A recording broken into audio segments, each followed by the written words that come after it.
Is Anti-Zionism the new face, the latest rebranding of anti-Semitism? Well, this triggering, controversial question requires a deeply thoughtful response. And that's why we're breaking this down with Shimon Myers, the CEO of Arise. So, my friend, is it fundamentally anti-Jewish to be fundamentally against the Jewish state? Okay, so this is a loaded question, right? And I think rather than having me just answer that question with my opinion, I would rather provide some background and information and allow your viewers to answer this question for themselves. Some of the reason for that is I am of Jewish descent. I am Israeli. And I find that, in many cases in today's world, being those two things sort of disqualifies me from answering that question from a global perspective, although, of course, I can give you the answer from my perspective. So hopefully that's helpful. And I feel like prior to October 7th of 2023, when everything changed for Israel in a moment, in a day, and quite frankly, I think it would be safe to say that everything changed for the world on that day as well. I think prior to that day, most of the people that are deeply engaged with anti-Zionism had never even heard the word. I don't know if you agree with that or not, but certainly it wasn't something that was in the news, wasn't something that you were hearing a lot about, the big anti-Zionist movement. And I think just looking at that from the perspective of Israelis is really, really important. I want you to imagine for a moment that this small land, the size of New Jersey, with approximately, let's just say, an approximate 10 million Jews living there. I should say 10 million Israelis because it's not only Jews. We know that between 20 and 25% of Israelis are non-Jewish. But on that day, the worst atrocities that are humanly imaginable took place and were perpetrated against this people. So on October 7th, and we're not going to go into what those were exactly, but the perpetrators of those atrocities, some of which are unthinkable and certainly should be unspeakable, took place in Israel at the hands of Hamas. And not just Hamas, but also civilians, but we don't need to get into all that. Imagine as a people in a small country going through something like that and then having 250, there were 1,200 people killed, 250 taken hostage, which would be the equivalent, just to put it in perspective, of, an enemy coming across the borders for your American listeners and watchers. It would be like a hostile enemy coming over across your border somewhere here in the United States, perpetrating the most heinous, violent, atrocious attacks against your people, and then taking an estimated per capita, it would be the equivalent of 9,500 civilians back across to their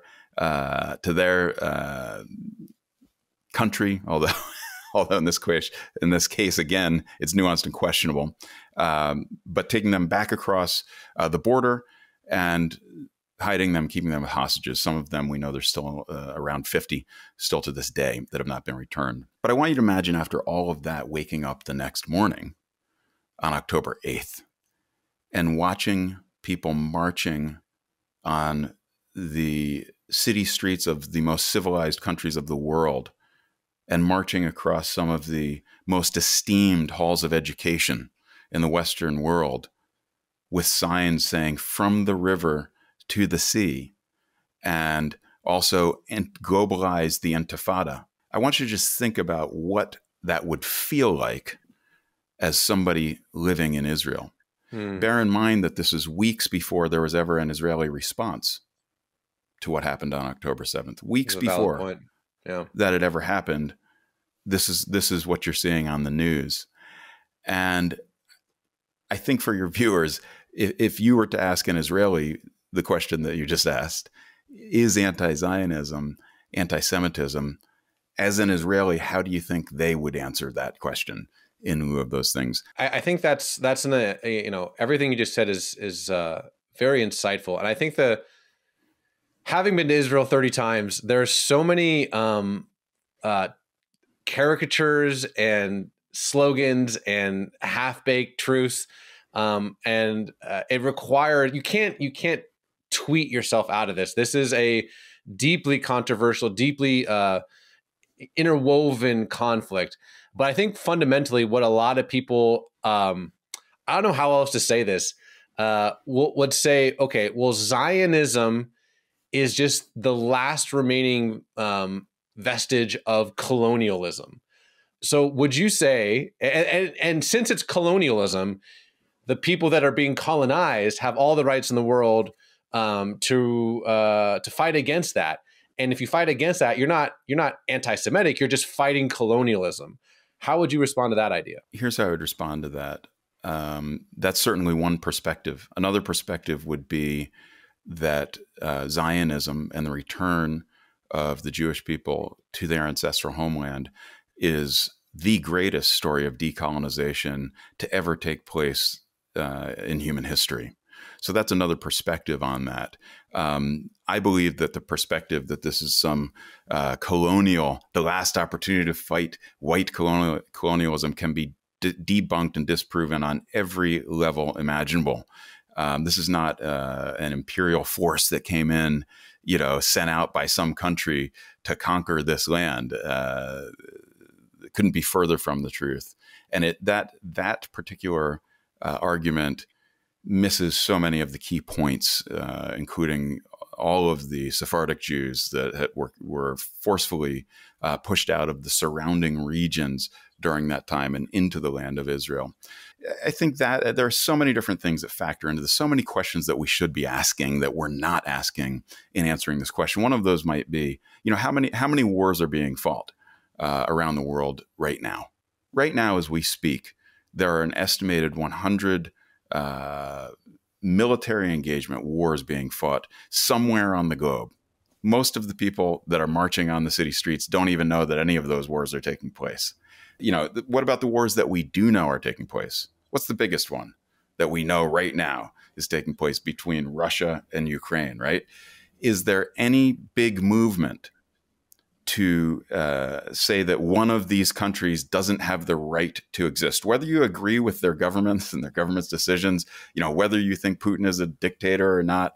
I don't see any movement to, say that Russia has no right to exist because of this war, whether you think it's moral, immoral, or otherwise. There's no movement to do that. So why is this movement why is this even a thing? I think is a better question. Why, when Israel is attacked by an enemy and has to defend itself, fighting a defensive war, why is the existence of this country called into question over and over and over again? Why, after thousands of years of being persecuted in every single country around the world, why, after all of those years and then all of that culminating in the greatest atrocity that known to mankind in the Holocaust, and then from those ashes rise this desire for self-determination in our ancestral homeland? Why, time and time again, do we have to defend our right to exist as a people and as a country? You're making all these valid points, but I can already hear the comment section where it's like, okay, he made a valid point, but let's deflect. Let's go to another avenue. And it's kind of frustrating when you want to have a thoughtful conversation where it's like, I just want to be proved right. So let me move on to the next thing. And the next thing will be this. Okay, fine. Like whatever, like you're making some points, Shimon, but you know what? I'm not anti-Semitic. I'm just anti-Zionist because look what they're doing to the Palestinians, because of the occupation, because of all these horrible things that the IDF, I mean, I don't have to tell you this, the IDF is being basically painted around the world as nothing more than Nazis. I mean, they're just doing this horrific stuff to the Palestinian people, occupation, so on and so forth. I don't have to explain that to you. And obviously, we can continue this conversation, and we will continue this conversation. And if you like this conversation, let us know in the comments, because I really do feel like you, Shimon, have an educated and thoughtful response to all these really profound conversations that people just simply aren't having. They're just sending out tweets. Again, they're saying these taglines without actually thinking about all the perspectives and all the context. Yeah, let me finish with this question, and I'll let you kind of answer it how you want to. Okay, I'm not anti-Semitic. I'm anti-Zionist because look how terribly Israel is treating the Palestinians. What say you? So what is the end result for you? What is the end result of your anti-Zionism? What are you hoping to achieve by being anti-Zionism? What are you saying? What does anti-Zionism mean to you? Would be the way that I would answer that. We can role play if you want. It's a moot point because anti-Zionism truly is the resistance of the right of Israel to exist. You can criticize Bibi Netanyahu. You can criticize the IDF. You can criticize all of these different things without calling into question the right of this country to exist. And I'll just tell you right now, as an Israeli, I have some questions. Now, we can talk about occupation and what that means. I'd be happy to get into that today if you want to, Araj. But, when it comes to the right of this nation and this people to exist and have self-determination in their ancestral homeland, what I don't understand is why is this continuously a question? The world came together in 1948 and determined collectively that this people had a right to exist in this specific place on the map. And we know that that was attacked immediately, and we could get into all of that. There are answers to all of these questions. But the fact of the matter is, Israel does exist. And I think it's pretty largely understood and held that Israel has nuclear weapons. Mm-hmm. So unless we all want to go through nuclear war, Israel is going to continue to exist. And by perpetuating that line of thought, that from the river to the sea, what that really means is that Israel will no longer exist. Well, guess what? That option is not on the table outside of nuclear war.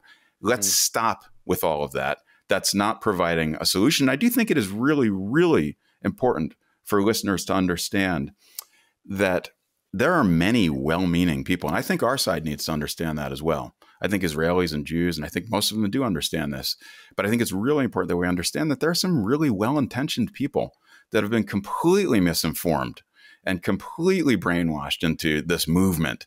And some of them have perhaps the best of intentions. None of us want to see violence. None of us want to see children dying. But I think it's really important to understand the reasons that those things are happening and view them through the context of so many different things. History, warfare, the fact that Israel is fighting an unprecedented war. This is something that no country in history has faced to date. An enemy that has a civilian casualty strategy in place. Think about this. With over 500 kilometers of tunnels built under civilian infrastructure, that's a tunnel system that's longer than the underground in Great Britain. And they've entrenched themselves in these tunnels underneath civilian infrastructure it started with 250 of our hostages. We know that it's down to 50 now. And they're boldly proclaiming their intent. They boldly state that October 7th was just a warm-up for what they're intending to do. And, one thing we know, they mean what they say. They've shown that. They've demonstrated. This isn't just sword rattling. They've demonstrated time and time again that this is exactly what they intend on doing. And so no country has had to face something like this before in the history of mankind. You know who's not allowed in those tunnels? Civilians. No civilians are allowed in those tunnels. In Israel, every single home has to have a bomb shelter by law because they're under constant threat. Okay? So just think about this in contrast. Think about these things and think about the predicament that Israel is in.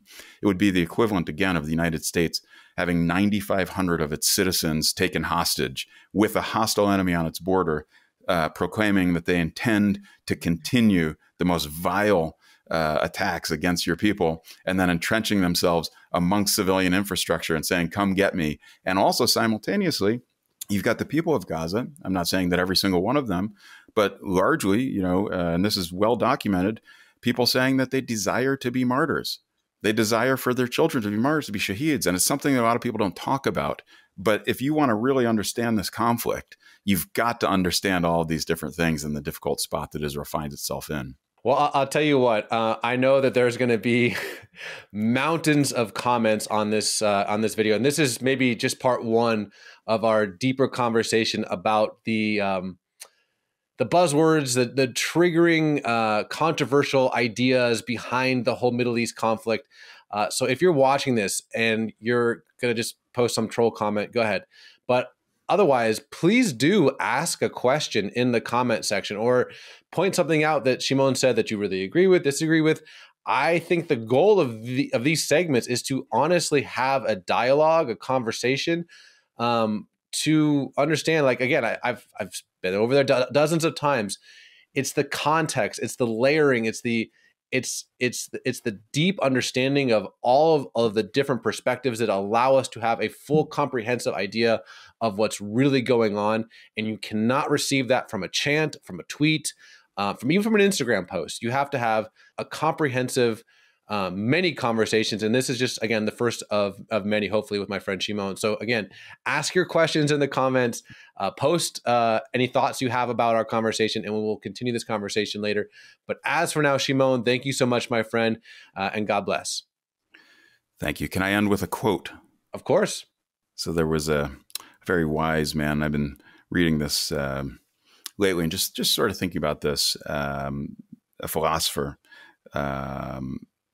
Aldous Huxley, but he said the surest way to work up a crusade in favor of some good cause is to promise people they will have a chance at maltreating someone, to be able to destroy with good conscience, to be able to behave badly and call your bad behavior righteous indignation. This is the height of psychological luxury, the most delicious of moral treats. And I would just throw that out as a question to those that are in the Western world watching what's happening unfold. Is this playing out in real time in the Western world? Thanks so much for having me. Thank you, my brother. We'll talk soon.